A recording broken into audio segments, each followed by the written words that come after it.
हम first part के दुख दर्द पीड़ा से बाहर नहीं आ पा रहे और उन्होंने सेकंड पार्ट अनाउंस कर दिया है। Hello guys, welcome to my channel ओरेली। मैं हूं मुस्कान। स्टार्ट करने से पहले please don't forget to subscribe और खत्म होने के बाद please don't forget to like and comment.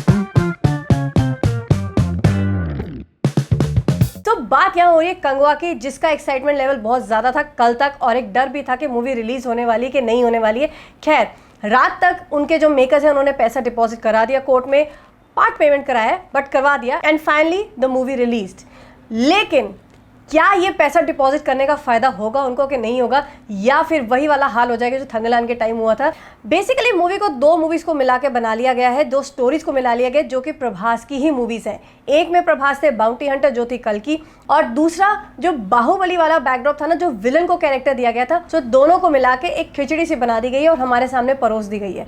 लेकिन अब दिक्कत यहाँ ये हो रही है, उनका लेवल ऑफ शूटिंग बहुत ही अलग था। अगर आप कंपेयर करें कल्कि को या बाहुबली के दोनों पार्ट्स को, उनसे तो दूर दूर तक इसका कोई मैच नहीं है। बहुत ही कमज़ोर लगा मुझे इनका काम। यहाँ पे मतलब स्टोरी में रोमन्स को भी डाल दिया गया है कि मतलब वो ट्राइबल्स के साथ जो है वो रोमन्स के साथ फाइट कर रहे हैं, और फिर एक दूसरा ट्राइबल आके रोमन्स के साथ मिल जाता है और वो सूर्या के ट्राइब के साथ झगड़ा कर रहा है, मतलब उनके लैंड को लेकर झगड़ा है। स्टोरी में कुछ कई बार ऐसा होता है ना, हम कहते हैं ना स्टोरी अलग नहीं होती, सबके कॉन्सेप्ट कहीं ना कहीं सेम होते हैं, लेकिन उनको दिखाने का तरीका थोड़ा अलग होता है, तो वो स्टोरी ज़्यादा काम करती है। बाहुबली में भी क्या था, वही दो भाइयों का झगड़ा था, एक लड़की थी बीच में, जैसे जो कि महाभारत से ली गई थी, मतलब इंस्पायर्ड आप बोल सकते हैं।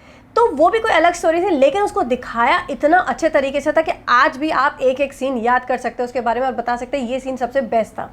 इसमें आप क्या याद करेंगे? स्टार्टिंग तो इतनी बेकार है, स्टार्टिंग इतनी बुरी है ना कि मुझे तो बीच में नींद ही आने लग गई थी। मैं सोच रही थी क्या करना चाह रहे हैं। सूर्या का मॉडर्न वाला कैरेक्टर तो बहुत ही बेकार दिखाया गया, अननेसेसरी दिखाया गया। कहीं से भी कोई भी पंचेस आ रहे हैं, कहीं से भी कोई भी फाइटिंग सीन्स आ रहे हैं, क्यों आ रहे हैं कुछ नहीं पता। हाफ ऑफ द मूवी सिर्फ चिल्लाने में चली गई है। डायलॉग्स बहुत कम सुनने को मिल रहे, सिर्फ चीखना चिल्लाना विद बीजीएम सुनने को मिल रहा है, जो कि आपके कान थका देगा। थोड़ी देर में कान से खून आने लग जाएगा, मतलब इतना ज़्यादा इरिटेटिंग है वो। बनाना तो एक कुछ अच्छी चीज़ चाह रहे थे, पर मुझे लग रहा है उतना ना उसमें काम कर नहीं पाए जितना उसकी ज़रूरत थी। सिर्फ ट्रेलर बहुत अच्छा दिखा दिया और एकदम हाइप क्रिएट कर दिया। मतलब वही है ना कि मार्केटिंग पहले बहुत अच्छी कर दी, अब पैकेज के अंदर क्या है वो तो बाद में पता चलेगा। पैकेजिंग अच्छी थी, लेकिन वही बात है कि अंदर जो गिफ्ट निकला ना वो इतना खास नहीं निकला। यहाँ पे बॉबी देओल की बात करें और दिशा पटानी की बात करें तो बॉबी देओल को कंप्लीटली वेस्ट किया गया है। मतलब बॉबी देओल जितना एनिमल में उनको देख के हमें लगा था ना कि हाँ विलन हो तो ऐसा हो, और इसमें ट्रेलर में देख के लगा था कि बॉबी देओल बहुत अच्छे निकलेंगे, नहीं, कंप्लीटली वेस्टेड। उनका स्क्रीन टाइम बहुत कम है। एंड दिशा पटानी, जो मुझे पहले ही डर था, एज यूजुअल सिर्फ स्किन शो के लिए हैं, उनका कोई काम नहीं है। मैंने कल एक रिव्यू देखा था जो यूएस बेस से आया था रिव्यू के, मतलब उन्होंने पहले देखा होगा स्क्रीनिंग में, तो उन्होंने बोला था कि बहुत अच्छा रोल है, बट मुझे कहीं से भी दिशा पटानी का रोल अच्छा नहीं लगा। वो सिर्फ स्किन शो के लिए थी, स्क्रीन टाइम उनका बहुत कम था। हाँ, जो उनके फैंस होंगे जो सिर्फ उनको देखने के लिए जाते होंगे उनके लिए हो सकता है ट्रीट हो, but otherwise she is also wasted. यहाँ पूरी की पूरी कमान संभाली हुई है सूर्या ने। सूर्या, मुझे लगता है उनसे ना बहुत बड़ी गलती हो गई है कि उन्होंने ये मूवी करी है, क्योंकि उनको तो खैर क्रिटिसिज्म डायरेक्टर से ज़्यादा ना एक्टर्स को मिल जाता है, क्योंकि दिखते तो एक्टर्स ही हैं।